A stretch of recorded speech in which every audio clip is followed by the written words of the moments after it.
Yes, Louis. Bon, bah, très content de t'avoir avec moi sur cette étude de cas. Globalement, 20 minutes ensemble. Bah, l'idée, c'est de faire, comme je te disais, un retour un peu authentique, honnête, charbon, en tant Ouais, qu'insider carrément. en tant qu'insider privilégié. Moi, je vais te poser quelques petites questions. Et puis, l'idée, c'est Mhm. que ouais, tu répondes assez rapidement, facilement, que tu développes ce que tu as envie de développer. Est-ce que déjà, dans un premier temps, ce qui pourrait être intéressant, c'est que tu développes un peu ton agence, expliquer ce que tu fais globalement, quel est ton rôle dedans, si tu as des associés, pas d'associés. Voilà, Ouais, une carrément. sorte de petite phase un peu contextuelle. Ouais, très bien. Bah, en gros, le principe de base, c'est que je place des créatifs stratégistes et des content stratégistes. Donc, en gros, je suis responsable de la stratégie de contenu, que ce soit pour les ads ou le contenu organique, en personal brand ou pour des marques. Donc, moi, j'ai trois secteurs que j'ai découverts au fur et à mesure. En fait, je me suis lancé à la base, mon secteur, c'est les startups. Et Mm. sauf que bah, j'ai vu que les startups n'avaient pas forcément de chiffre d'affaires. Et donc, ça a été aussi un des déclencheurs de me dire, bon, bah, je vais aller sur le charbon parce que je vais les têtes sur des secteurs que je ne maîtrise pas. Et donc, en gros, nous, notre approche, c'est full perf, full performance. Donc, on a Ouais, vraiment plus une approche marketing que, on va dire, communication, puisque notre objectif, c'est d'apporter du retour sur investissement auprès des marques ou des personal brands. Donc, ça, c'est après notre idée initiale. Mais forcément, quand je suis arrivé, ben, moi, j'étais un peu naïf dans le sens que moi, je ne connais pas du tout le milieu des agences, je viens de la tech. On a toujours la naïveté de vouloir changer le monde en disant ouais, je vais apporter un produit qui est tellement mieux, un service qui est tellement mieux parce que le niveau est claqué au sol. Sauf qu'en fait, tu te rends compte que le niveau est claqué au sol. Ben, forcément, il y a des bonnes raisons. Et donc, tu te dis, bon, ben, j'arrive pas à faire du chiffre d'affaires. Donc, en fait, qu'est-ce qui est claqué au sol? Ceux qui réussissent ou toi qui as tes valeurs et tes soi-disant tes process qui sont mieux que la concurrence, mais en fait, tu fais pas de chiffre d'affaires. Donc là, c'était pour moi les baffes successives et je me suis dit, non, mais attends, là, faut que je me fasse accompagner ok. et surtout qu'il faut que je me fasse accompagner par des gens qui sont déjà passés par ce processus, qui connaissent bien le secteur. Et en fait, plus un mentorat qu'une formation, quoi. Parce qu'en fait, si tu veux, il y a plein de formations qui existent, des formations gratuites, il y a du YouTube. Tu peux aussi tu sais, rencontrer, prendre des cafés avec des gens qui ont des agences. Tu as tout Oui. ça. Mais en fait, pour moi, il me manquait vraiment cet aspect. OK, je voulais chercher quelqu'un qui a déjà fait ce processus. Et je suis tombé sur les vidéos, notamment de Clément avec Mathis. Et, Ok. euh, et c'est marrant parce que tu vois, au début, je pense que j'ai lancé l'agence en même temps que Mathis sur l'agence Short. Ouais. Donc, c'était hyper intéressant parce que je me voyais un peu comme un concurrent quelque part, même si je ne proposais pas exactement la même proposition de valeur. Et alors que moi, je faisais genre, tu vois, les premiers mois, j'étais un peu en compétition parce que lui partageait, tu vois, ses chiffres sur LinkedIn, tu vois, début 2024. Et j'arrivais à suivre les chiffres les premiers mois et je me disais, c'est bon. Et puis après, il m'a éclaté au sol, mais complètement éclaté au sol. Et j'ai découvert plus tard qu'en fait, il était dans le charbon. Donc pour moi, c'était aussi un des processus de changement, c'est que je me suis dit, Mathis, il a compris un truc que moi, je n'ai pas compris.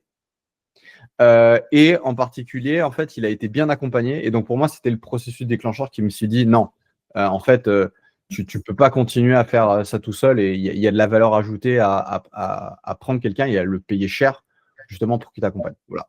Donc, j'ai à peu près expliqué tout ça. Après, on pourra voir après sur comment j'ai pivoté grâce au charbon. Donc, en fait, la proposition de valeur, c'est vraiment très éloigné de la proposition de valeur initiale. Et voilà. Non, mais c'est hyper intéressant. Mais en plus, moi, j'adore cet aspect un peu anecdotique où tu vois, tu commences en même temps que Mathis. Parce qu'en fait, il y a un truc qui est marrant avec Mathis, qui est un peu bah, l'étendard charbon maintenant. Ouais. Euh, En fait, c'est drôle, c'est que tout le monde l'a connu au moment où il était déjà dedans. Et toi, ce qui est drôle, c'est que tu es arrivé un peu en amont. C'est-à-dire que tu l'as connu de façon un peu interpersonnelle avant qu'il soit dans le charbon. Et du coup, Ouais. tu as eu un peu ce biais d'association. Tu t'es dit, putain, mais qu'est-ce qui fait qu'il m'a dépassé à un moment donné? Et il y a eu le switch charbon, et c'est trop bien parce que du coup, ça a anticipé une question qui était un peu de savoir comment tu nous avais connus et tout. Mais du coup, Ouais. c'est très clair. Et du coup, si tu devais ressortir, je dirais, un défi, une problématique un peu grosse que tu avais avant de rejoindre le charbon, en fait, qu'est-ce qui t'a fait te dire deux choses? Qu'est-ce qui t'a fait te dire, il faudrait que je me fasse accompagner, j'ai un souci là-dessus? Et qu'est-ce qui Mhm. a fait que tu as été dans le charbon? Est-ce que c'est seulement parce que tu suivais Mathis et que d'une certaine façon, tu as influencé, parce que tu voyais que ça fonctionnait? Enfin voilà, si tu peux répondre à ça, c'est intéressant. C'est une bonne question, mais j'ai pas une réponse. En fait, ce serait un peu réducteur de dire il y a eu un élément déclencheur. Quand Ok. tu es entrepreneur, tu gères une diversité de problématiques qui est tellement élevée que tu aimerais bien te dire, tiens, si ça ne marche pas, c'est à cause de telle problématique. Ouais. Moi, je pense que la force notamment du charbon, et ça, je l'ai perçu, notamment quand j'ai fait la comparaison, puisque j'ai fait un peu une appel d'offres des accompagnements qui étaient là, c'est justement que moi, je cherchais quelqu'un qui est suffisamment smart pour analyser mon business, analyser mes forces à moi et pas m'appliquer. Voici la recette pour créer une agence. Voilà. Parce que déjà en fait, alors, je vais mitiger ce que je dis parce qu'en fait, tu peux appliquer une recette bête et méchante si toi-même, tu vois, tu cherches à copier les autres et à être une commodité. Et moi, dès le départ, en fait, je voulais me mettre en contradiction quelque part avec les agences qui existent pour proposer une offre qui était différente et une offre qui répondait aux besoins que moi, quand j'étais entrepreneur avant dans la tech. Ok. Donc, en fait, moi, j'ai perçu, du point de vue client, une opportunité de marché. Mais maintenant, le problème, c'est que toi, quand tu fais ça, tu n'es pas acculturé ni au pricing, ni à la façon de closer, etc. Parce que tu viens en opposition. Et ça, c'était pas bon. Et pour moi, mon déclencheur, c'est que je me suis observé que, en fait, tu peux pas être, tu vois, le vilain petit canard du marché. Tu as besoin, quelque part, de respecter un cadre pour rentrer dans ce marché. Parce que sinon, tu parais arrogant. Et c'est vrai, il n'y a pas de problématique, mais en fait, tu parais arrogant et hors sol surtout. Et en fait, si tu veux, moi, les premières réactions que j'ai eues, c'est que j'ai vu des clients, en fait, je générais beaucoup de leads, je faisais beaucoup d'appels commerciaux, j'avais un taux de closing qui était faible, qui était entre 3 et 4% total, donc entre le lead et mon process. Que vendeur, tu vois, en tant que commercial. Donc, on m'avait proposé des devis à 16 000 balles avec des accompagnements commerciaux. J'ai failli signer pour te dire, j'étais en mode, en fait, le mec, il m'a fait exactement les méthodes qu'il a fait. Et le lendemain, je me réveille, j'en parle à ma femme et je me dis, est-ce que tu te rends compte, là, je vais devoir faire un emprunt de 16 000 balles pour un accompagnement commercial. Et je me suis rendu compte que ce n'était pas ça. Et du coup, tu vois, je me suis dit, du coup, pour t'expliquer tout le processus, parce qu'en fait, tu penses qu'il y a, toi, en tant qu'entrepreneur, tu t'identifies des problématiques. Moi, j'ai vu le problématique qui me faisait le plus mal, c'était la partie commerciale. Donc, j'ai tout de suite signé avec quelqu'un. Et en fait, ce n'était pas le bon truc. Et du coup, j'ai repris quelques étapes en arrière. Et 6 mois après, j'ai signé avec le charbon en me disant, non, en fait, c'est un accompagnement global que j'ai besoin. Peut-être que la partie commerciale, c'est un truc important, mais en vérité, j'ai besoin d'avoir quelque part un sparring partner, quelqu'un qui va aller challenger l'ensemble de mes problématiques. Voilà. Et donc, pour répondre à ça, et en fait, ce que j'ai vu, et donc après, moi, je l'ai retrouvé aussi dans votre storytelling auprès de Mathis, aussi dans le storytelling des autres accompagnements.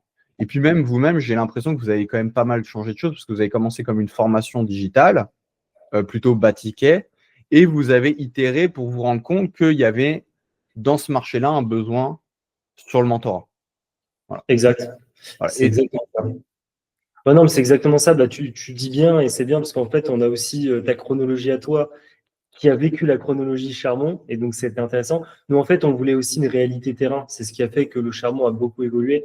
Toi, tu fais partie de ceux qui sont arrivés assez tôt dans le charbon et qui a connu un peu ce low ticket, entre gros guillemets. Et c'est vrai qu'aujourd'hui, on tend beaucoup plus à cette logique d'incubateur, etc. Tu vois.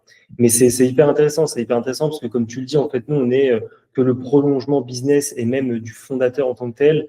Dans tout ce qui va être lié à sa croissance, voire son hypercroissance.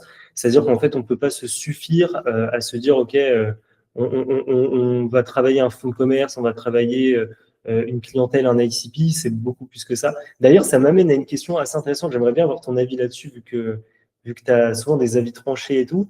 Non, c'est vrai, tu vois, c'est hyper intéressant.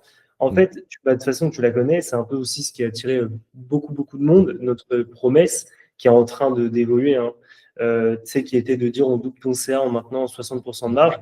Moi, j'ai l'intime conviction, tu vois, dans le charbon, que c'est quelque chose qui maintenant est très réducteur. Parce qu'en fait, on fait bien plus que ça dans le charbon, bien plus que doubler et maintenir 60%. C'est quoi un peu ta vision de ça, toi? Écoute, moi, je vais te partager la vision de là où j'en suis, et puis après, je te dirai d'un point de vue purement marketing, parce que c'est aussi mon taf. Du coup, à l'étape où j'en suis plus du tout là. puisqu'en fait, on va en discuter à peu près des résultats, mais moi, globalement, j'ai réussi à réduire mon chiffre d'affaires et à me sentir bien plus épanoui et enthousiasme que je l'étais au moment où je suis rentré dans le charbon, en réduisant mon chiffre d'affaires. Pourquoi? Parce que j'ai fait exploser ma marge. Voilà.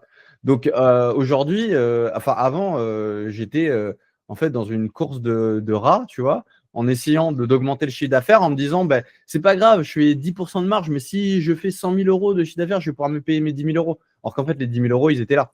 Il suffit juste que je passe de 10% de marge à 90% de marge. Et moi, c'était un processus qui a pris du temps pour l'accepter parce qu'en fait, c'est un gros coup sur l'ego. Parce qu'en fait, on est tous dans cette course quelque part au chiffre d'affaires. Tout le monde parle du chiffre d'affaires, chiffre d'affaires. Surtout que moi, je viens du domaine des startups. Donc, en fait, quelque part, le volume d'affaires, c'est un symptôme de l'attraction, de la croissance, etc. Et donc, moi, j'ai dû faire cet effort avec vous de me dire, écoute, Louis, d'après toi, ton cas spécifique qui ne s'applique pas à toutes les autres agences, peut-être que tu ne peux pas augmenter ton chiffre d'affaires. Et c'est OK avec ça, tu vois. Et donc, en fait, ça, c'était hyper intéressant parce que j'ai encore ce souvenir, je pense que tu étais là d'ailleurs, dans lequel on a fait ce pivot. Oui. Et en fait, pour moi, c'était un déclic, surtout en termes de mindset. En mindset, c'est un peu galvaudé, j'aime pas trop ce mot, tu vois. Mais en fait, c'est ça. Toi, tu as besoin de faire aussi tu vois, des choix qui sont émotionnellement très difficiles, mais qui sont bons pour toi. Voilà. Et toutes les conséquences qui sont derrière, ça veut dire faire une réunion avec toutes tes équipes. Moi, à un moment, je suis monté à 12 freelances en mission. On avait 20 freelances auxquels on pouvait reporter. Donc, en fait, tu vois, on faisait des réunions. Parfois, on faisait des réunions à 15 personnes, tu vois. Ouais. Et leur faire une réunion en disant, mais maintenant, vous n'aurez pas un seul euro du collectif. C'est fini, les gars. Je ne sais pas comment ils vont réagir, tu vois, sachant que tu as aussi besoin d'eux. En fait, c'est des bonnes personnes, c'est pas de leur faute. C'est ta faute, c'est toi qui as fait un mauvais choix. Tu as décidé, tu leur as vendu la lune, tu vois, et en fait, tu te rends compte que tu es juste en train de déplacer de 100 km, en fait, tu vois. Voilà. Exact. Donc, en fait, pour moi, c'était ça le déclic. Et désolé, j'ai oublié ta question. Voilà. Non, mais la question, bah, en fait, c'est bien parce que tu es en plein dedans, mais la question initiale, c'était Ah oui. vraiment comment est-ce que tu vois le charbon, tu vois, par rapport à Ouais. sa promesse qui est de doubler le CA et les Voilà, 60% de marge. voilà, exactement. Et du coup, en fait, c'est vrai que, donc moi maintenant, si tu veux, si j'analyse à ce stade-là, cette offre de valeur, elle me paraît plus du tout pertinente puisque je suis l'exemple même de ce qu'il fallait pas faire. Si j'étais aujourd'hui, je serais en train de continuer d'essayer de doubler mon CA, donc passer de 20 000 à 40 000, je serais mort. Je serais littéralement mort. Donc, et aujourd'hui, pour te dire, là, je suis à 15 000 au mois précédent et j'ai jamais été aussi heureux puisque je suis à 90% de marge. Voilà. Donc, cette proposition de valeur, elle fait pas sens pour moi. Mais par contre, au moment où j'ai signé, j'étais pas prêt à accepter ça. Donc là, c'est là où je te dis d'un point de vue marketing, et c'est là où il faut être OK avec ça pour vous. Moi, je trouve que ça reste quand même une proposition de marketing qui fait sens parce que les gens où je me mets à mon étape, moi, j'avais besoin de cette promesse-là et cette réassurance en mode, mec, on va te faire cette proposition-là. Et après, normalement, vous signez des clients comme moi qui sont suffisamment intelligents pour te dire non, mais les gars, c'est bon, vous avez fait une promesse, maintenant j'ai fait le chemin, je l'accepte, je vais pas vous tenir cette promesse jusqu'au bout. D'accord? Et je pense que vous avez cette clé-là aussi dans votre proposition, puisque vous faites double CA et la rentabilité. D'accord? Et moi, je pense que c'est les deux clés. Voilà. Et puis après, il faut après avoir des gens suffisamment smart qui puissent se rendre compte eux-mêmes que la proposition, elle peut pas forcément être tenue. Voilà. Et puis, il y en a certains, ils n'ont pas les capacités. Ils n'ont pas les capacités de eux-mêmes se donner les moyens de faire x2 de chiffre d'affaires. Ils n'ont peut-être pas l'envie, etc. Tu vois. Mais par contre, quand tu rentres dans le processus, je pense que tu as besoin de cette garantie pour montrer que vous êtes engagé.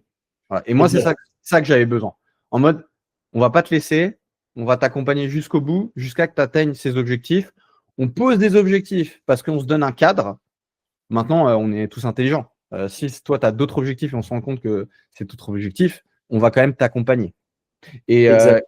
je vais rajouter un élément parce qu'en gros, et ça, c'est Clément qui l'a dit, au moment où il y a eu la décision, donc tu Ouais. vois, quand on prend une décision chez vous, j'aime bien parce qu'en gros, on l'acte et on doit la faire. Il a dit, non, mais OK, Louis, tu as pris cette décision-là, et tu sais quoi, on va continuer à t'accompagner.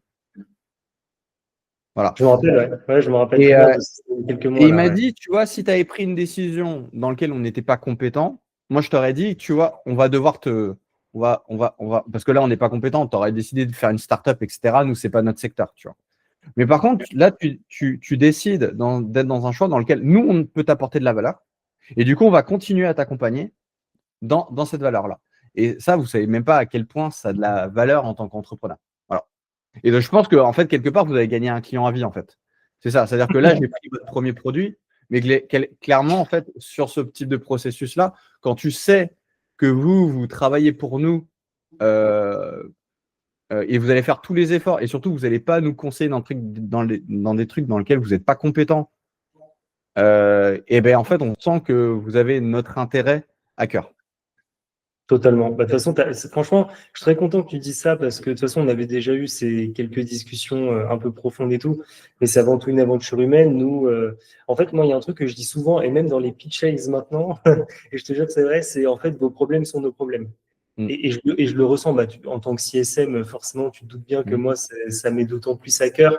Mais c'est vrai que je le ressens vraiment. C'est-à-dire que moi, c'est une aventure humaine. J'ai besoin que les gens soient contents et contents en tant que fondateur, pas contents en tant que financier. C'est pour ça qu'en fait, nous, on veut remettre de la valeur et du sens à la valeur. C'est-à-dire, en fait, comment est-ce qu'on fait des meilleurs fondateurs et pas forcément des meilleurs commerciaux ou des meilleures machines à cash.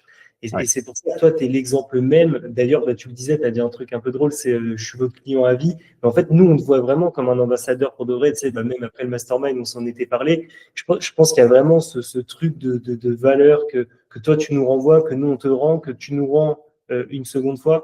Et donc, il y a vraiment cet échange qui est trop, trop bien. Et c'est ce qu'on veut viser avec le Charbon, avec tout le monde, en fait. Mais ouais, c'est hyper intéressant d'avoir ton avis là-dessus parce qu'effectivement, en fait, la promesse, elle est avant tout market, comme tu as pu le dire, mais c'est vrai que derrière, on a quand même une certaine adaptabilité, tu vois, aux besoins réels des gens, parce qu'il y a une différence entre ce qu'on veut et ce dont on a besoin. Et c'est ce qui fait que souvent les gens se perdent, c'est qu'ils veulent aller chercher quelque chose dont ils n'ont pas besoin et ils s'en rendent compte que trop tard, tu vois. Et nous, on veut accompagner aussi ce processus psychologique et tout ça, donc c'est très très cool. Je pense que tu es un peu l'exemple parfait pour ça. Et du coup, ouais, petite question comme ça, toi qui as traversé le temps du charbon et qui continue et c'est trop trop bien. C'est quoi pour toi, de tout ce que tu connais du charbon, qui fait la différence? Genre, c'est quoi le Ouais. truc game changer pour toi? Ouais, en fait, c'est marrant parce que je m'en suis rendu compte tard. Ouais. Et je pense qu'il y en a plein qui sont dans le charbon et qui ne se sont pas encore rendus compte. Et qui n'ont pas, en fait, qui n'ont pas saisi l'opportunité et la chance que vous avez mis en place à l'heure actuelle dans le charbon. Et je pense que vous l'avez compris, c'est la partie communauté. En fait, communauté, c'est encore un des mots galvaudés que beaucoup d'accompagnements essayent de mettre en avant. Mm. Et pour avoir eu des vents de beaucoup d'accompagnements, c'est claqué au sol. Voilà. C'est claqué au sol. Pourquoi? Parce que mécaniquement, enfin déjà, on va essayer d'expliquer. Moi, je suis désolé, je suis un peu théoriste. Donc, on va essayer d'expliquer pourquoi les autres, ça ne marche pas et pourquoi vous avez créé un truc qui est peut-être un avantage comparatif que tous les autres accompagnements n'ont pas et, à mon avis, vont vraiment galérer pour le créer.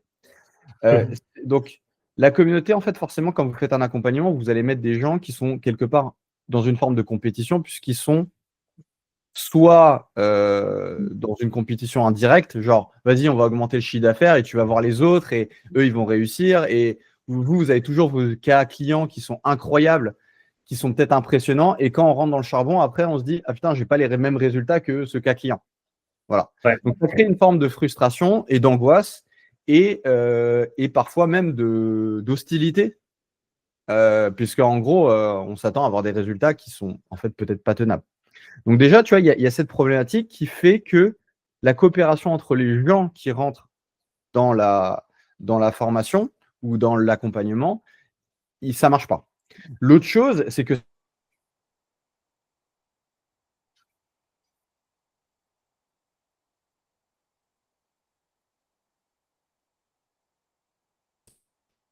Ouais, j'ai perdu la connexion. Est-ce que tu m'as à nouveau?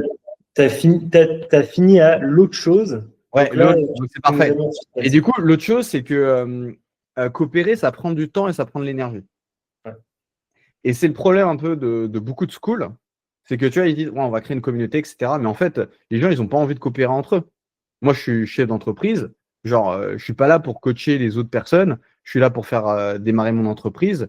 Je vais pas vous donner du temps gratuitement. Sinon, les gars, payez-moi en tant que, tu vois, pour déployer mon expertise. Enfin, je caricature un peu parce que je pense que les gens ne raisonnent pas comme ça, mais c'est la réalité. C'est qu'on est pris dans notre quotidien. On a une famille, on a une entreprise. Il y a des choses qu'on doit gérer. On n'a pas le temps de construire votre communauté. Et donc, vous avez réussi à faire ça. Voilà. Alors, la recette, elle est compliquée à expliquer. Je pourrais citer les événements. Vous êtes bon pour faire des événements. De mieux en mieux. Le dernier événement Mastermind était, je pense, un step au-dessus. Il y a plein d'éléments. Je pense que je ne pourrais pas citer tous les éléments, mais vous êtes capable de faire ça. Moi, je pense que c'est ça l'avenir. En fait, si vous voulez, je regarde aussi les communautés aux États-Unis, les coachs de grands entrepreneurs aux États-Unis. Leur valeur et leur net worth, c'est le réseau qu'ils arrivent à faire, l'apport d'affaires, la communauté. Et en fait, le déclic, je pense en particulier, il était au dernier événement, quand vous avez un peu forcé les gens à faire du biz entre eux.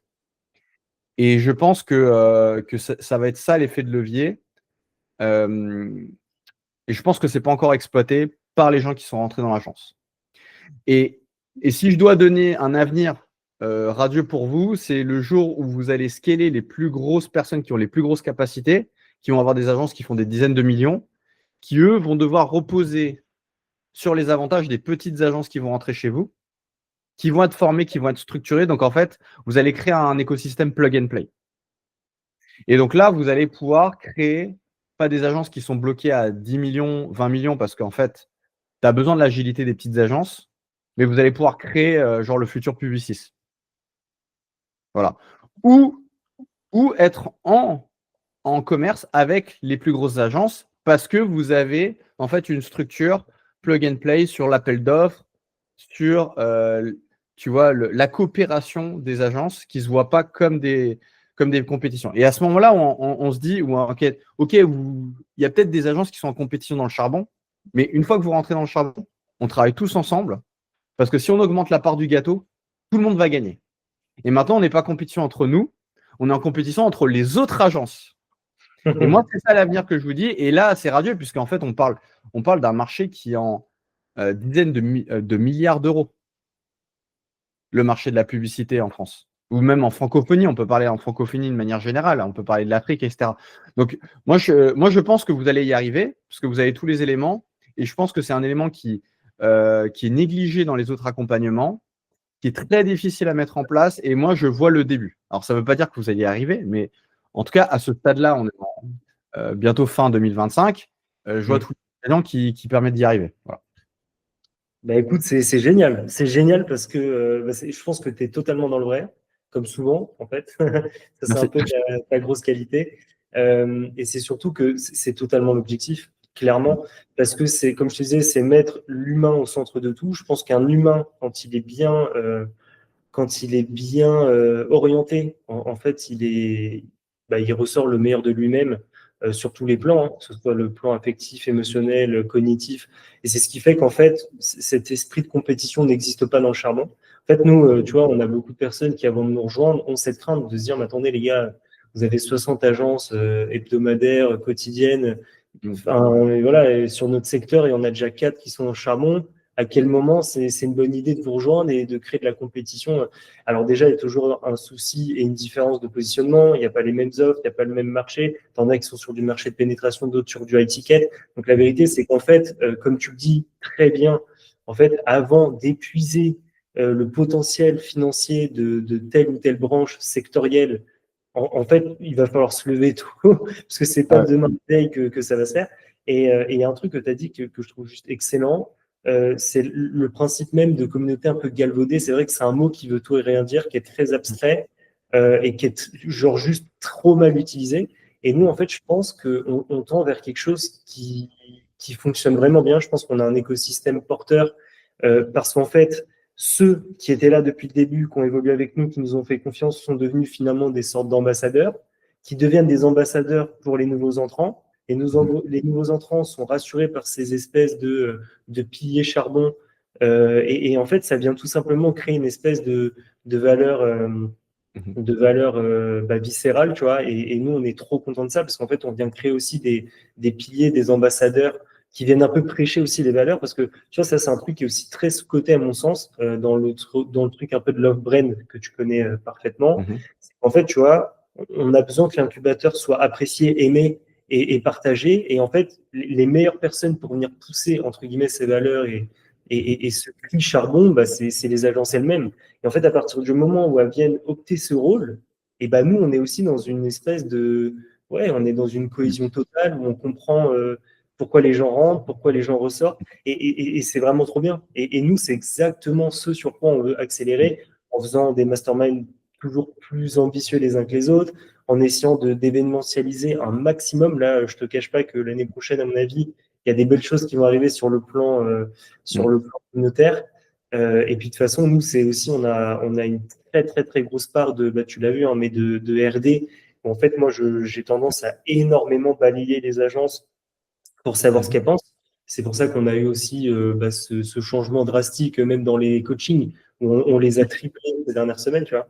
Ouais, j'ai une curiosité là-dessus parce que, en gros, moi, ça m'intéresse aussi de comprendre, comme tu as toutes les données, c'est quoi pour toi, peut-être le catalyseur, comme tu fais ces interviews-là, du succès, justement, de l'appréciation, de l'accompagnement et qui fait qu'on vienne tous et on ne se sente pas en compétition. Moi, je suis curieux de savoir s'il y a un ingrédient principal que tu as observé, toi. En gros, ta question, c'est qu'est-ce qui fait que, au final, les gens, quand ils rejoignent le charbon, ils aient en fait cette bonne mentalité d'emblée. C'est ça que tu veux dire? Ouais, et que vous arrivez à créer une communauté, en fait. Voilà, c'est ça. Qu'est-ce qui fait, qui fait ça? J'aime bien cette question challengeante. Moi, honnêtement, c'est une conviction pure. Et l'avantage d'une conviction, c'est qu'elle n'a pas besoin d'être prouvée ou vraie. Je pense que c'est un ressenti personnel. Je pense que c'est l'humain pur et dur. Et en fait, je vais t'expliquer pourquoi. C'est que je pense que la plus grosse qualité que peut avoir Clément ou même moi, je dirais, c'est la capacité d'accepter qu'on ne sait pas tout. Parce qu'on n'est pas là pour tout savoir, on est juste là pour créer des ponts. Je pense qu'on a un réseau naturel, un trafic naturel de profils intéressants qui est assez gros. Et en fait, nous, notre vraie force, c'est de ne pas apporter de réponse pour apporter une réponse, mais apporter la réponse qui va donner de la valeur. Et on est capable d'accepter que parfois, bah, cette réponse, elle vient pas de nous. Et je pense que les gens, quand ils comprennent ça, qu'ils voient ça, en fait, quand tu parles avec authenticité pure, bah, je pense que ça crée une connexion. Moi tu vois, je pense que je suis persuadé d'un truc. Bon, là, c'est un peu philosophique, hein. Mais ce que je veux dire, c'est que je pense qu'on a une fréquence sur laquelle tout le monde peut s'accorder pour de vrai. Je pense qu'il y a un dénominateur commun affectif, de biais cognitif, et qu'à partir du moment où tu l'as fait vibrer, en fait, ça vient reset absolument tout en termes de facteurs extérieurs, de mentalité, de connaissances, d'objectifs, de ce que tu veux. Et je pense que quand tu viens sonner ce truc-là, quand tu viens, en fait, voilà, les gens, ils se prêtent au jeu. Et je pense que c'est purement que ça. On n'a jamais mis de technique particulière, on n'a jamais essayé d'avoir un discours qui oriente ou qui, voilà. Je pense qu'on est tellement honnête que, tu vois, c'est un truc qui n'est pas souvent, on les dit dans les pitch sales enfin, one-to-one, mais nous, on a tendance aussi à refuser beaucoup d'agences. Parce qu'on accepte de dire qu'on ne veut pas qu'une agence qui n'a pas la mentalité et les valeurs charbon contamine, entre guillemets, ce qui pour nous est juste de l'or. Tu as des stats? Tu as des stats de nombre d'agences que vous rejetez? Franchement, ouais, c'est ce qu'on dit. Ouais, entre 3 et 5 par semaine, je dirais. Vous rejetez 3 et 5 agences par semaine? Donc, genre, qui veulent signer, mais vous leur dites non, ça ne marchera pas. Ouais. Ça, ou alors où il n'y a pas de follow-up volontaire, où il n'y a pas de combativité à la vente. Déjà, nous, bah, tu le sais, hein, de toute manière, mais on a déjà une approche business qui est très particulière dans le charbon, c'est qu'on est dans l'anti-vente totale. Et c'est justement, en fait, voilà, c'est peut-être ça la c'est la posture d'expert. C'est la posture d'expert, à mon sens. Ouais. Tout à fait. Et c'est peut-être justement, tu vois, bah là, c'est un peu une réponse évolutive, mais c'est peut-être ça, finalement, le secret qui fait que derrière, les gens voient plus le charbon comme une opportunité et pas comme un accompagnement. Et en fait, c'est deux mindsets différents. C'est-à-dire que tu as une mécanique où C'est j'en veux pour mon argent, j'ai payé, je veux que vous me remboursiez ce que j'ai investi. Et il y a, putain, le charbon, c'est une opportunité humaine, business, financière. Et en fait, à partir du moment où ce mindset se fait, et ça commence par le sales, parce qu'en fait, nous, on est là en mode, déjà, on va se qualifier. Moi, j'arrive dans un call de vente, je suis là pour dire, est-ce qu'on peut travailler ensemble? Et en fait, c'est pas du tout. Moi, j'ai toujours eu une mécanique qui a toujours bien marché, c'est que je ne vends rien, j'aide à acheter. Ouais, bien sûr. Et en fait, quand tu aides quelqu'un à acheter, il te voit déjà comme expert et surtout, il a cette confiance. Tandis que la vente, c'est quand même quelque chose d'assez dur, tu vois. C'est-à-dire que tu as ce besoin d'aller chercher une confiance que la personne ne t'a pas donnée à juste titre. Enfin, tu as un rapport de force qui est un peu difficile. Moi, j'ai toujours été dans cette mécanique de si on ne peut pas t'aider, je ne te vendrai pas la solution pour te vendre la solution. Et il y a un truc que je dis aussi, c'est qu'en fait, un cycle de vente, ça dépend des cycles de vente, mais nous, notre cycle de vente, il se fait en quelques heures, quelques jours ou quelques semaines, grand maximum. Je ne faciliterai jamais quelques jours pour mon sales pour ensuite me mettre une épine dans le pied dans 6 mois de delivery. C'est-à-dire que je préfère compliquer ma phase de vente et faciliter mon delivery qui est beaucoup plus long parce que c'est 6 mois d'accompagnement. Ouais. Donc, j'ai pas envie de promettre la lune pour que finalement ça signe en 48 heures pour que derrière on ait 6 mois où ni l'agence ni le charbon va s'y retrouver, tu vois. Ouais, sans compter des conséquences pour les autres incubateurs. En fait, du coup, c'est la définition d'un incubateur quelque part ou d'un accélérateur. C'est-à-dire qu'en fait, à la fin, d'après ce que tu me décris, vous êtes en train de créer voilà, la définition. Alors, c'est pareil, un incubateur, c'est encore galvaudé parce qu'en France, on a 400 incubateurs donc, et la grande majorité sont claqués au sol. Désolé, la French Tech, mais là, vous faites n'importe quoi. Non, mais clairement. Et donc, en fait, avec un processus de sélection, et on garde que les meilleurs parce qu'en fait, c'est ça, vous voulez que des A-players à la fin. Voilà. Ou sinon des gens qui vont apporter en fait un bloc à l'édifice et comme ça fait que de la valeur cumulée. Ok. C'est exactement ça. Et puis en fait, ce qu'il faut se dire, c'est que quand tu es un incubateur et que tu as les objectifs qu'a le charbon aujourd'hui, en fait, l'existant compte autant, voire plus que l'entrant. Ce que j'explique par là, c'est qu'en fait, quand tu as une base et que entre guillemets, bah, tu animes des gens, parce que là, on est quand même plus de 110 maintenant dans le school, je doute que, enfin, tu vois, je pense qu'on va dépasser les 150 avant 2026. On va avoir une croissance exponentielle certaine, tu vois. En fait, l'existant aujourd'hui pour nous est plus important que tout. C'est-à-dire qu'en fait, il faut aussi du coup qu'on ait ce contrôle un peu comme des douaniers de qui rentre. Et en fait, effectivement, on vise ce côté élitiste parce que les personnes qui vont rentrer vont aussi, entre guillemets, contaminer, même si c'est un peu péjoratif comme approche, mais ils vont avoir un impact qui soit négatif ou positif sur l'existant. Donc, c'est hyper important pour nous aussi de faire rentrer toujours plus de business models différents. Tu vois, au départ, nous, Charbon, quand on s'est lancé, 80% des boîtes, c'était des agences créa. Donc, c'était du Matisse, c'était de la vidéo, du vertical. Et en fait, le problème, c'est que là, oui, si on avait continué dans cette lignée, à la force, tu viens taper tout le marché des agences verticales qui vont vraiment devenir que des concurrents. Enfin, là, on tombe sur quelque chose de malsain.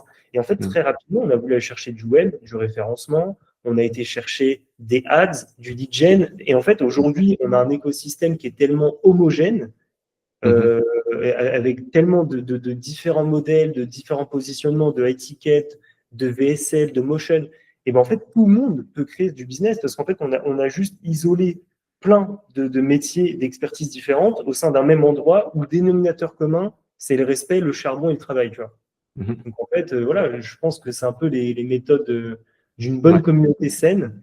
Et en fait, ça, c'est quelque chose, on met un point d'honneur, on a besoin que les gens participent à cette communauté, parce qu'en fait, donner 1, c'est recevoir 10 dans le charbon. Et c'est ce qui fait qu'en fait, ça fonctionne. Donc voilà, c'est un peu la réponse à… Ouais, c'est intéressant parce que du coup, j'en discutais avec mon coach parce que bon, maintenant, je pense qu'on atteint un certain stade, enfin, du coup, de ma vision, et surtout, j'ai certains des clients qui ont quand même bien réussi dans leur vie, et c'est vrai qu'ils sont un peu accompagnés dans tous les aspects de leur vie.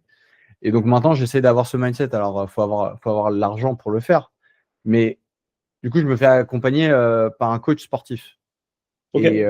Et il me dit, bon, ben voilà, maintenant, j'ai plus la capacité de prendre de nouveaux clients, qu'est-ce que je fais? Et je dis, mais faut que tu crées une agence, quoi, tu vois. Et le premier truc qui m'est venu, c'est, tiens, au fait, je connais le charbon. Si tu as besoin de te lancer, parce qu'au final, même si je pense que tous les coachs ne sont pas faits pour les agences, je pense que d'après la vision, vous, en fait, dans le service, quand il y a de l'humain, vous allez être exceptionnel pour processiser la croissance. Et ça ne veut pas dire donner une recette toute faite, mais ça veut dire donner les jalons. Par exemple, moi, j'applique des méthodes de Gross. Donc, Gross, c'est une méthode empirique qui permet de trouver la meilleure stratégie de croissance. Mais en fait, tu peux pas de manière bête et méchante dire ah ouais, pour vous, telle entreprise, ça va être telle stratégie de croissance. Vous, va mettre des ads, ça va marcher. Non, parce qu'en fait, il y a des éléments que tu maîtrises pas. Il y a le contexte, il y a la concurrence, il y a le marché qui change. Et donc, pour vous, je trouve que c'est intéressant parce que déjà, dans l'accompagnement, parce qu'il y a des formations, alors je ne les ai pas toutes faites, parce que c'est bien, vous rajoutez des modules, etc., mais c'est quand même du temps. Mais on voit déjà que vous apportez beaucoup de blocs pour monter en compétences, mais surtout, la compétence, elle est dans la communauté. Donc, ça veut dire que, imagine, tu as une agence qui dit, OK, bon, ça y est, j'ai recruté mon premier salarié. Maintenant, le problème, il est qu'à 50% de capacité. Comment je fais les gars, est-ce qu'il n'y a pas quelqu'un qui fait des ads? J'ai envie de laisser des ads. Bah si, en fait, tu as 3 agences, tu trouves peut-être celle qui est la plus pertinente. Et en plus, ça va revenir, quoi. Parce que je pense que là, tu vois, sur les collabs que j'ai faites avec les contacts que vous m'avez mis, à la fin, là, j'ai un excellent monteur. Donc, tu vois, j'ai pu recruter quelque part mon deuxième monteur, Dorian, coucou, qui est exceptionnel. Maintenant, je le place chez des clients. Donc, moi, c'est. Et en plus, il est en autonomie. Alors qu'avant, il faut aller expliquer parce que vous avez vu mon process pour recruter des monteurs. C'est un processus qui me prenait énormément de temps. On faisait passer des tests techniques. Après, on recrutait la personne et en fait, on se rendait compte au bout du 2e mois qu'elle n'était pas fiable. Tu vois? Bah là, voilà, en 5 minutes, vous m'avez apporté quelqu'un. Donc, moi, j'imagine que du coup, cet effet de réseau, il ne va faire que grossir. Mais pour ça, en effet, il faut que vous sélectionnez bien les personnes parce que le jour où vous allez inclure des personnes qui sont, à mon sens, pas au niveau, surtout que le niveau, il risque de monter, quelle est leur place, en fait, ces gens-là, malheureusement, tu vois. Ça va être très difficile, même si tout le monde fait du business et eux, qu'ils n'arrivent pas à faire du business ou quand on leur donne du business, ils n'arrivent pas à délivrer, c'est quand même compliqué, quoi. Voilà.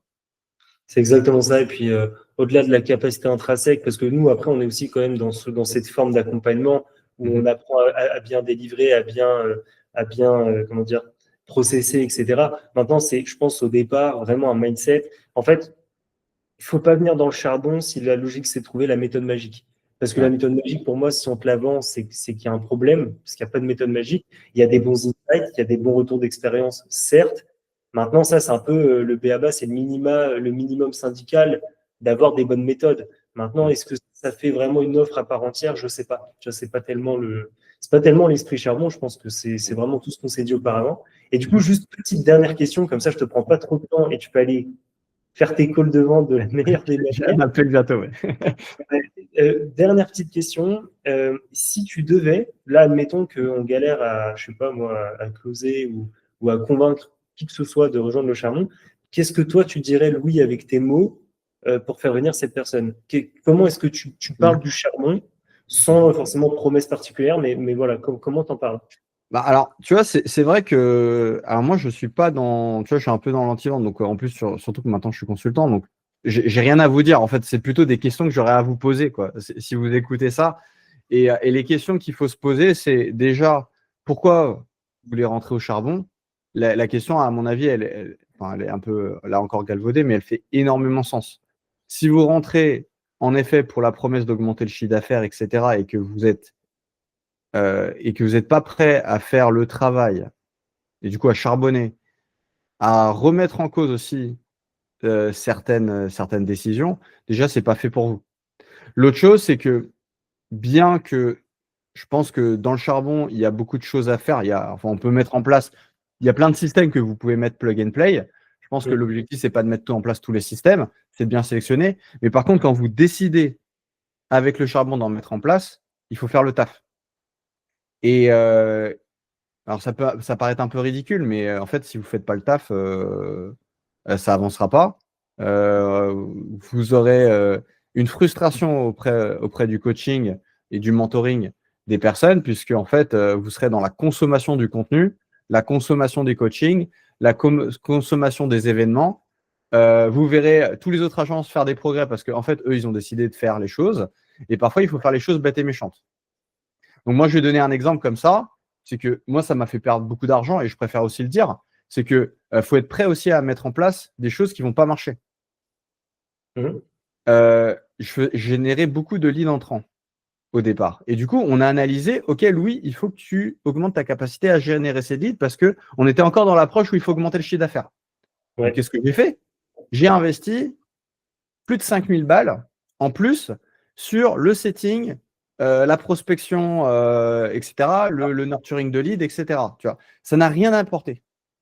Mais à la fin, en fait, mais en fait, j'ai pris la décision avec vous. On était à une étape, ça n'a pas marché, mais c'est peut-être qu'il y a d'autres problèmes, en fait. C'est peut-être pas le système, puisque, par contre, si j'avais fait les choses à moitié, on se dit, OK, on met en place le système, mais on n'investit pas, tu vois, on essaye de ne pas mettre temps et d'argent, mais c'est sûr que ça ne marchait pas. Et après, je ne pouvais pas dire, cette action, elle ne marche pas. Là, c'est parce que j'avais investi, parce que j'avais passé du temps, parce que j'avais suivi quelque part, presque à la lettre, ce que vous m'aviez dit, que je me dis, OK, il y a un autre problème dans mon business. Ce n'est pas ça le problème. Et donc, en gros, la clé, c'est est-ce que vous êtes prêt pour entrer au charbon, en fait, à appliquer ce qui est dit et vous-même à appliquer les propres décisions. Voilà. Et je pense que ça, c'est l'un des critères. Donc, en fait, ce n'est pas vraiment un argumentaire, mais ça explique le mindset. Et l'autre chose, je pense que quelque part, il faut avoir envie de collaborer avec les mentors. Il faut avoir envie de collaborer, je pense, avec les autres agences parce que c'est en train de grossir. Et je pense que c'est comme je l'ai dit tout à l'heure, c'est une opportunité qu'il ne faudrait pas manquer. Et même c'est un appel aux agences qui sont déjà à l'heure actuellement et qui ne collaborent pas encore assez, faites-le, quoi. Je pense qu'on pourrait faire ça, tu vois, on pourrait faire une liste et je pense que ce sera fait avec les agences et tous les services qui sont proposés et les résultats qui seraient limite plug and play. Bon, ben voilà, tu as telle agence, tu as tel problème, vas-y, investis sur telle autre agence pour son service parce que ça va t'apporter quelque chose immédiatement, tu vois. Et donc moi, par exemple, j'ai cette problématique, là, j'en discutais au Mastermind, là, j'ai envie de refaire un branding dès que j'ai assez de chiffre d'affaires. Voilà, moi, je pense que je vais passer par une agence du charbon, tu vois, parce que j'ai envie de changer mon branding, parce qu'il y a tellement de choses qui a évolué. Voilà, pourquoi aller chercher une autre agence, tu vois, s'il y a tout ce qu'il faut à l'intérieur. Bah écoute, on ne pouvait pas attendre mieux comme réponse, mais j'aime beaucoup que tu contrastes, parce que généralement, tu sais, les gens, de façon un peu académique, vont répondre ce qu'ils auraient dit à l'agence pour les convaincre. Et toi, j'aime bien parce que tu as ce truc plus mandatory de dire, voici pourquoi il ne faut pas rejoindre le charbon si vous n'êtes pas capable de faire ça, ça, ça, ça, ça. En gros, ne rejoignez pas si vous n'êtes pas prêt à. Et en fait, ça veut dire la même chose, ça a aussi beaucoup de valeur, parce qu'effectivement, comme tu le disais, rejoindre le charbon, c'est aussi. En fait, ça s'appelle le charbon. Ouais. Et c'est vraiment pas pour rien, tu vois. Genre, c'est parce qu'en fait, nous, on déteste, et je finirai là-dessus, comme ça, je te laisse vraiment tranquille. Mais c'est vrai que on déteste, tu vois, les accompagnements, les solutions qui rendent dépendants les fondateurs. Parce que pour moi, il n'y a rien de plus malsain. C'est-à-dire qu'en fait, rendre quelqu'un dépendant, c'est une mort à petit feu. C'est-à-dire que demain, vous n'êtes plus là, le fondateur s'écroule, son business s'écroule. Et en fait, ce n'est pas normal. Nous, on est là justement pour donner de la visibilité, une vision stratégique à 6-12 mois, avoir des stratégies de nurturing, mais aussi d'acquisition. C'est en fait comment est-ce que tu exploites le meilleur de toi-même avec de la technique, avec de l'humain, avec une sorte de psychologie. Donc, c'est aussi comprendre le business, comprendre ton marché. C'est aussi aller chercher ta preuve sociale. Et en fait, une fois que c'est fait, le seul truc qui donne envie de rester dans le charbon une fois que finalement tu as tout, c'est la communauté. Parce que la communauté, elle grossit, elle évolue. Mais voilà, c'est un peu là-dessus que je terminerai. Mais c'est hyper intéressant, franchement, c'était très cool. Et c'est souvent le cas, de toute façon, dès qu'on se parle à chaque fois. Non, mais c'est vrai, tu vois. Non, mais bravo les gars, parce que en fait, voilà, c'est ça. Je pense que c'est aussi un bon exemple. Si les gens sont aussi enthousiastes à partager leur expérience et que vous arrivez à faire un bon produit et qu'on sent que aussi en faisant cet effort-là, c'est que c'est bon pour nous. Et donc, ça montre qu'on est coopératif et qu'on prend plaisir. Voilà. Donc, les gars, continuez comme ça, vous allez tout défoncer. Et c'est aussi dans mon intérêt que vous réussissiez. Voilà. Donc, alors, en tout cas, je pense que vous avez un client à vie, certainement. Bien sûr, voilà, je ne suis pas un fanatique, donc il faut que vous soyez à la hauteur de ce que vous avez déjà fait, mais je pense que vous êtes bien parti. Et puis après, la suite, c'est j'ai très envie de vous voir progresser, de pouvoir aussi en profiter et qu'on puisse en fait kiffer. Comme on kiffe aux événements, comme on kiffe, voilà. Parce qu'en fait, faire un business, c'est quand même, pour beaucoup d'entrepreneurs, c'est leur vie. Pour moi, j'ai des enfants, donc c'est pas que une méthode. Là, j'en ai parlé pas rapidement, mais je pense embaucher ma femme. Donc, ce qu'on est en train de faire ensemble, c'est hyper intime en fait. Voilà. Bah oui. Et donc là où je dirais un truc aussi, parce que je pense que c'est aussi important. Il y a certains fondateurs, je pense, d'agences, mais pas que, qui sont pas prêts à prendre ce type d'accompagnement. Allez voir plutôt des agences. Moi, en fait, il y a des agences. Allez voir simplement les agences et potentiellement aller voir les agences du charbon en leur disant, écoute, j'ai des problèmes de croissance, fais-moi de la pub. Comme ça, en fait, ils le font pour vous. Et si vous n'êtes pas prêt à mettre le temps et à l'énergie de réfléchir, changer votre mindset, peut-être que vous avez besoin de quelqu'un qui le fasse pour vous et que vous n'ayez pas besoin de réfléchir. Et surtout pour les gens qui se sentent en danger ou qui ne sont pas prêts à mettre de l'énergie. Voilà, ça, c'est une autre solution. Et l'autre chose, c'est que si vous n'êtes pas prêt aussi à admettre, comme vous admettez que vous n'êtes pas parfait, etc., et que vous venez avec de l'arrogance, à ce moment-là, je pense que c'est peut-être pas aussi le bon accompagnant. Voilà. Je pense qu'il faut montrer aussi un côté humble et y arriver. Et après, alors, désolé, je rajoute un truc parce que j'aime bien rajouter des trucs. Tu disais, ouais, il n'y a pas de compétition. Moi, je pense que la compétition est saine. Moi, je suis hyper compétitif et d'ailleurs, je l'admets. Tu vois, je rentre avec une forme de compétition avec Mathis de l'agence Short. Alors maintenant, c'est ridicule parce qu'il m'a totalement explosé en termes de chiffres. Mais je pense que aussi une forme de compétition entre nous qui est saine, comme une compétition sportive, tu vois, avec des règles, avec un encadrement, etc. Et à la fin, on fait tous la fête et on reconnaît celui qui a gagné. Moi, je pense que ça va être une des clés dans le futur. Et les plus gros seront aussi ceux qui vont faire monter les plus petits. Et peut-être qu'il y aura des petits qui mangeront les gros. Voilà. Voilà. Et je pense qu'au contraire, en fait, si tu veux, je pense qu'une forme de compétition est saine à l'intérieur. Voilà, ça c'est peut-être l'élément. Et après, je sais pas, peut-être que c'est pas vrai, peut-être que c'est pas dans votre mentalité, mais moi personnellement, je prends beaucoup de plaisir à me dire que je vais peut-être être la plus grande agence à la fin, le plus gros cabinet du charbon, ça me ferait plaisir, quoi. Ah, on a perdu. Ouais, attends, il y a quelqu'un qui m'appelle. Hop là, c'est bon. Et il y a matière, hein, franchement, tu as largement de quoi. Franchement, tu as largement de quoi. Il y a des trop beaux trucs à faire. Et c'est vrai que nous, cette compétition, on l'aime parce que déjà, on s'appelle le charbon, donc on charbonne. Ouais. Et forcément, il y a cette notion du dépassement de soi. Et en fait, comme tu dis, c'est qu'en fait, c'est tellement sain la façon dont c'est fait. Mais tu vois, c'est comme au mastermind. On a fait tu sais, le concours LinkedIn. Le défi, ouais, LinkedIn. Ah, mais ça, c'est trop bien. C'est trop bien. Mais c'est ce que je te disais. Là, franchement, un des autres défis que je serais trop chaud à faire, c'est un défi ads. Pour tu vois, générer le plus grand nombre de rendez-vous qualifiés grâce aux ads. Ça, on pourrait faire, mais à pas cher, tu vois, un défi pas cher. Tu vois, pas genre, je comprends qu'il y a des ads qui sont, faut faire VSL, faut faire des trucs comme ça. Non, un truc avec des bouts de ficelle. Ça, ce serait très marrant pour les agences qui n'ont jamais fait d'ads. Où, tu vois, où on va faire on a fait un groupe là, d'ailleurs, mais on ne l'a pas maintenu. D'ailleurs, c'est peut-être là-dessus, j'en profite pour faire un appel à l'aide, peut-être pour organiser ça. Des ateliers de call. Mais on a déjà qui sont mis en place. T'as pas vu mais genre, tu fais une compétition, genre tu bloques un créneau de 4 heures d'une demi-journée, tu structures ça, chacun doit venir avec une liste de 100 personnes qu'il doit contacter, et à la fin des 4 heures, on fait celui qui a le plus de rendez-vous, tu vois. C'est génial. Ça, c'est le genre de compétition, à mon avis, ce serait génial. Et puis, en fait, pour tous les gens qui ont un peu peur de se lancer, au moins, ça te… Ben voilà, tu n'as pas le choix. Là, tu t'es inscrit, tu le fais, en fait. C'est énorme. Non, mais je vais réfléchir à tout ça en tant que CSM charbon. Ouais. T'inquiète pas, on va maximiser ça. Mais trop bien. Mais franchement, j'adore parler avec toi. Va bosser tes calls, sinon après tu vas nous crier dessus en disant. Ouais, non, c'est bon là. Là, j'ai encore le temps, mais ouais, il va falloir que j'y aille. Ouais, je coupe le rec